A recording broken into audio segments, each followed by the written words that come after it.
Assalamualaikum warahmatullahi wabarakatuh. Alhamdulillah wassalatu wassalamu ala Rasulillah. Sahabat ummahat, kita tahu ulama sepakat bahwa riba itu haram. Namun, apakah bunga bank itu riba? Jawabannya, ulama berbeda pendapat. Ada yang berfatwa bunga bank itu halal. Ada yang berfatwa bank konvensional itu haram. Di sisi lain, faktanya nih, kita tidak bisa 100% terlepas dari bank konvensional. Sehingga banyak dari kita yang berada pada kondisi dilematis. Banyak hal yang membuat kita tetap merasa memerlukan bank konvensional. Di antara alasannya, terima gaji melalui transfer bank.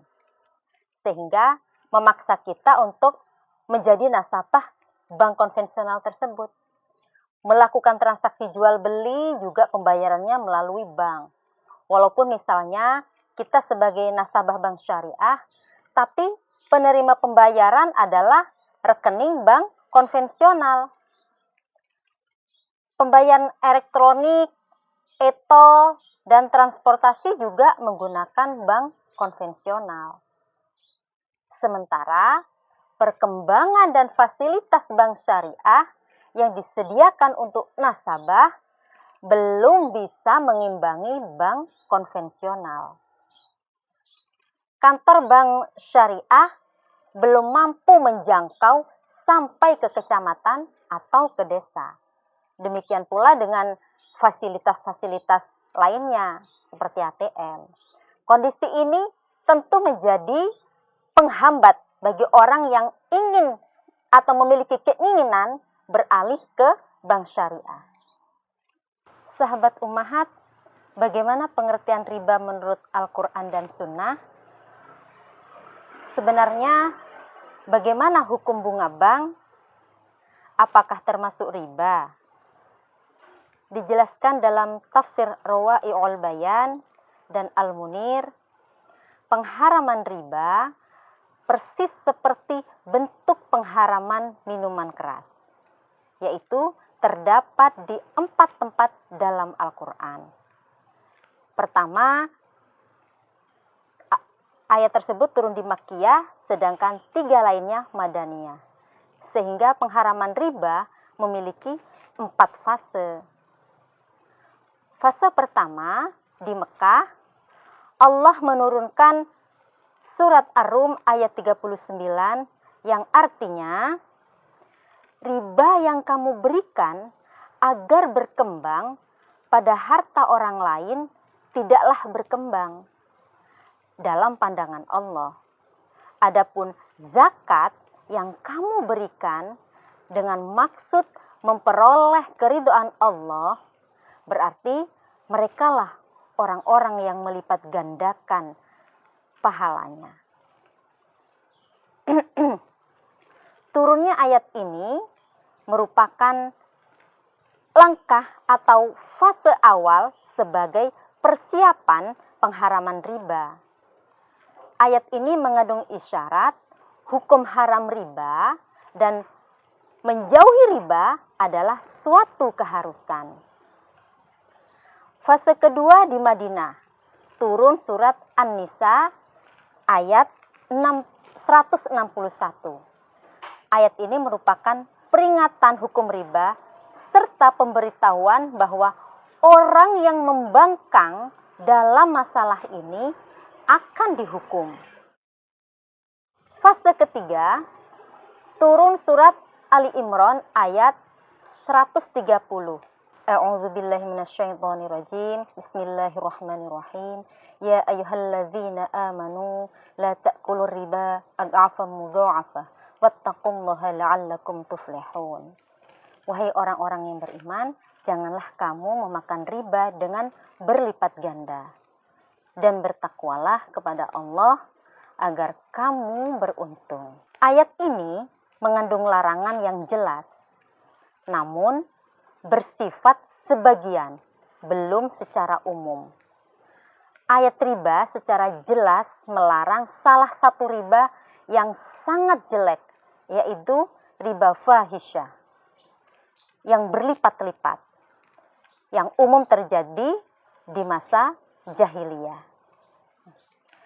Fase keempat, Allah menurunkan surat Al-Baqarah ayat 275, 276, dan 278. Dzalika bi annahum qalu innamal bai'u mithlur riba wa ahallallahu al-bai'a wa harramar riba. Orang-orang yang memakan atau bertransaksi dengan riba tidak dapat berdiri kecuali seperti orang yang berdiri sempoyongan karena kesurupan setan. Demikian itu terjadi karena mereka berkata bahwa jual beli itu sama dengan riba. Padahal Allah telah menghalalkan jual beli dan mengharamkan riba. Demikian terjemahan ayat tersebut. Ini fase terakhir ayat tentang pengharaman riba yang benar-benar pasti dan menyeluruh untuk semua jenis riba, baik banyak atau sedikit. Sahabat, Ibnu Katsir menyebutkan ayat ini dinilai sebagai ayat hukum yang terakhir turun. Menurut Umar bin Khattab radhiyallahu anhu, Nabi Shallallahu Alaihi Wasallam wafat sebelum menafsirkan ayat ini secara tuntas. Beliau berkata, ada 3 perkara yang saya inginkan Rasulullah Shallallahu Alaihi Wasallam menjelaskannya kepada kita sebelum beliau wafat, sehingga kita bisa mengerti tentang hal itu, yaitu tentang warisan buat nenek, masalah kalalah, dan riba. Al-Misbah menegaskan, karena Nabi belum tuntas menjelaskan maksud ayat riba, maka tidak mudah menjelaskan hakikat riba. Karena Al-Quran juga tidak menguraikan secara terperinci. Namun At-Tabari menjelaskan pengertian riba. Meribakan adalah menambahkan sesuatu. Tambahan itu adalah riba. Disebut orang yang meribakan karena dia melipat gandakan hartanya pada orang yang berhutang darinya. Atau dia menambahkan jumlah hutang karena waktu pembayaran hutang yang diakhirkan. Waktunya ditambah. Imam Malik berkata, riba pada zaman jahiliyah yaitu orang yang memiliki hutang, ketika tiba waktu pembayaran hutang, kemudian ditagih gitu ya. Sementara ia belum bisa membayar hutangnya karena belum punya uang. Maka pemberi hutang berkata, kamu mau membayar hutangmu sekarang atau aku tambah waktunya, tapi jumlah hutangmu juga bertambah. Nah, tambahan uang ini adalah riba. Lawan riba adalah sedekah. Yamhaqullahu riba wa yurbis shadaqah. Sedekah membawa banyak manfaat. Sementara riba, menurut Al-Maraghi, bisa menimbulkan permusuhan antara pemberi hutang dan orang yang membutuhkannya, orang yang meminjam uang. Kaum fakir sangat memusuhi orang kaya karena riba. Kadang permusuhan dan kebencian ini bisa mengakibatkan kerusakan dan kemudorotan. Seperti tindak kekerasan terhadap harta dan jiwa. Sahabat ummahat, siapa yang mendapat laknat dari perilaku riba? La'anallahu akil riba wa mu'kilahu wa katibahu wa syahidaihi idza alimu bihi. Allah Ta'ala melaknat pemakan riba, pemberi makan riba, penulisnya, dan 2 orang saksinya jika mereka mengetahui. Hadis riwayat Muslim dalam At-Tabari. Sahabat, lalu bagaimana pengertian riba yang diharamkan syariat Islam? Menurut Ali As-Sobuni, dan Al-Maraghi, riba yang diharamkan dalam Islam ada dua macam. Riba nasi'ah dan riba fadl. Riba nasi'ah adalah riba yang sudah dikenal sejak masa jahiliyah, yaitu memberikan sejumlah utang yang akan dibayar dalam jangka waktu tertentu. Misalnya sebulan, setahun, tetapi disyaratkan membayar tambahan atau bunga sebagai ganti dari waktu pemakaian uang itu. Riba fadl jenis ini dikenal dalam jual beli, membeli sesuatu dengan sesuatu yang sejenis, disertai tambahan dari satu pihak kepada pihak yang lainnya. Misal, menjual 10 kilo beras Cianjur ditukar dengan 13 kilo beras Rojo Lili, gitu misalnya. Menurut Al-Maraghi, melakukan jenis riba ini juga hukumnya haram.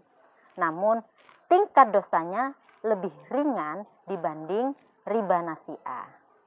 Bahkan, Ali As-Sayis dalam tafsir ayat Al-Ahkam menyatakan bahwa yang haram adalah riba nasi'ah. Sedangkan riba fadl diperbolehkan menurut pandangan yang muktamad berdasarkan hadis Nabi, innamar riba fin nasi'ah.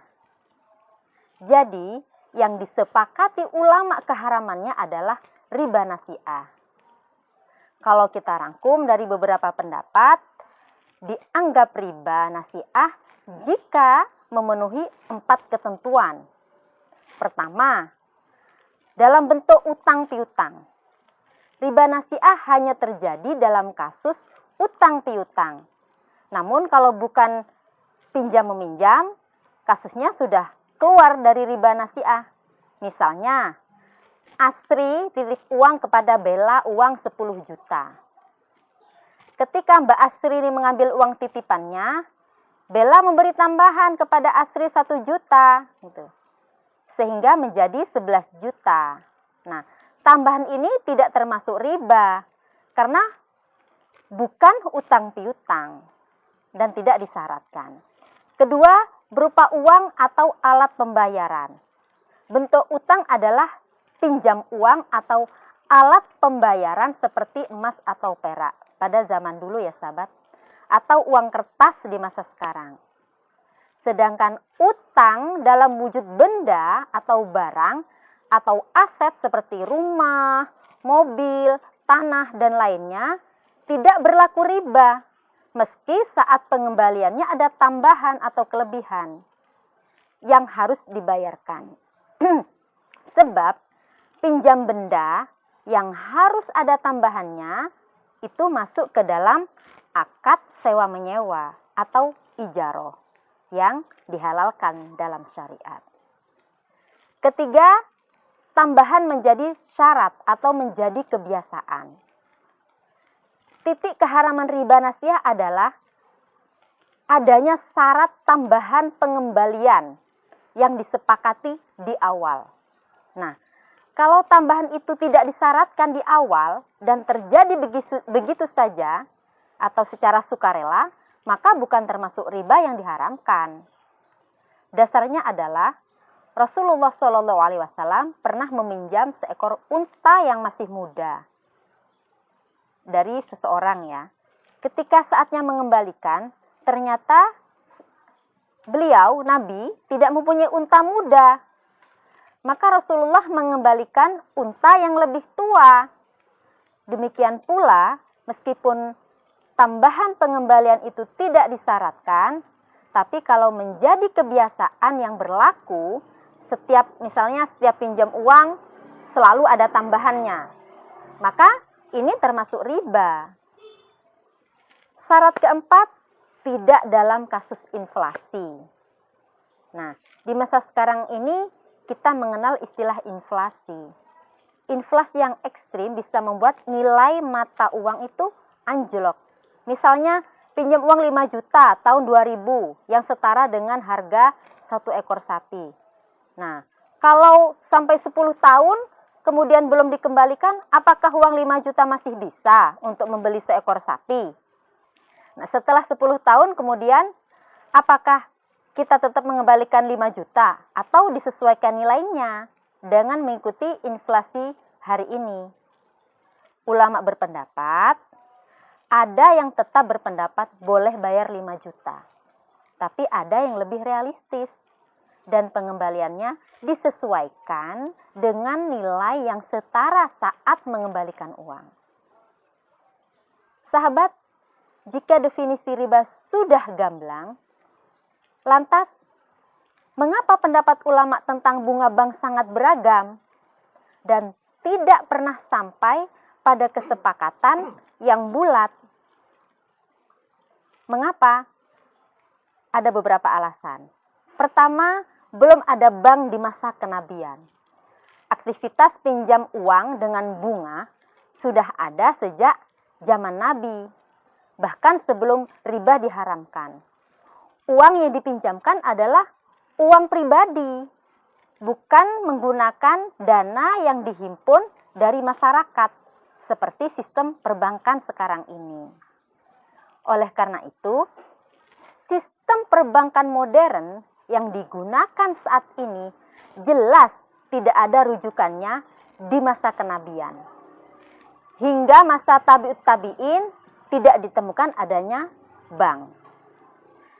Yang kedua, tidak ada ayat Al-Quran dan Sunnah tentang bank. Yang dijelaskan dalam Al-Quran dan Sunnah adalah keharaman riba. Nah, apakah bank itu riba atau tidak? Itulah yang kita bahas sekarang ini, sahabat. Ketiga, tidak ditemukan pembahasan tentang perbankan modern dalam literatur kitab klasik. Sebenarnya pembahasan fikih klasik itu sudah sangat lengkap, termasuk menyangkut muamalah. Namun, pada masa ulama fikih klasik hingga abad ke-13 Hijriah, belum ada bank, belum ada perbankan. Bisa jadi sebab hal itu tidak ditemukan fatwa ulama klasik tentang perbankan. Alasan keempat, bank masuk dalam kajian kontemporer. Kajian dan hukum tentang bunga bank adalah hasil ijtihad ulama di masa modern. Demikian dijelaskan dalam buku Hukum Bermuamalah dengan Bank Konvensional. Nah, sahabat, dengan fakta-fakta tersebut, pembahasan bunga bank berpotensi menjadi polemik dan perbedaan pendapat. Oleh karena itu, ada dua pendapat tentang hal ini. Kelompok ulama yang mengharamkan bunga bank dan ulama yang berpendapat bunga bank adalah halal. Sahabat ummahat, beberapa ulama yang mengharamkan bunga bank diantaranya adalah 1. Muhammad Ali As-Sobuni yang baru saja wafat Maret 2021. Beliau adalah salah satu guru besar ulama tafsir di Ummul Qura University Makkah. Dalam tafsir Ayatil Ahkam, beliau menjelaskan bahwa bank-bank yang ada saat ini termasuk riba nasi'ah karena mengambil tambahan yang ditentukan seperti contohnya 5% atau 10% yang kemudian tambahan tersebut diberikan kepada pemilik modal. Ulama kedua yang mengharamkan adalah Yusuf Qaradawi. Beliau adalah pimpinan Fakultas Syariah Universitas Qatar dan Ketua Dewan Fatwa Muslim Eropa. Dalam bukunya Fawaid al-Bunuk hiya ar-riba al-muharramah, beliau menjelaskan, Al-Qaradawi menjelaskan, dan beliau yakin sekali bahwa bunga bank adalah riba yang diharamkan, serta mengklaim seluruh ulama sudah ijma atas keharaman bunga bank. Walaupun sebenarnya klaim itu tidak terbukti, karena ternyata banyak ulama kontemporer lainnya yang menghalalkan. Ulama ketiga yang mengharamkan riba adalah Wahbah Zuhaili. Dalam tafsirnya beliau menjelaskan huruf alim dan lam dalam kata Wa harramar riba adalah lil jinsi, yaitu menjelaskan bahwa yang dimaksud adalah jenis, bukan alif lam yang memiliki fungsi li'ahdi dhinni, yaitu yang menjelaskan bahwa yang dimaksud adalah sesuatu yang diketahui. Jadi, artinya adalah Allah mengharamkan semua jenis riba, bukan hanya riba yang telah mereka ketahui, yaitu riba jahiliyah atau riba nasi'ah. Hal ini sama dengan alif lam yang terdapat di dalam kata wa ahallallahul bai'a, yang berarti Allah memperbolehkan segala macam jual beli. Dalam kitab Al-Fiqhul Islami wa Adillatuh, Al-Zuhaili menulis bunga bank adalah haram, haram, haram. 3 kali berturut-turut menyebutkan haram untuk bunga bank. Sahabat ummahat, ulama keempat adalah Syekh Abdul Aziz bin Baz, wafat 1999 Masehi. Beliau adalah mufti resmi kerajaan Saudi Arabia.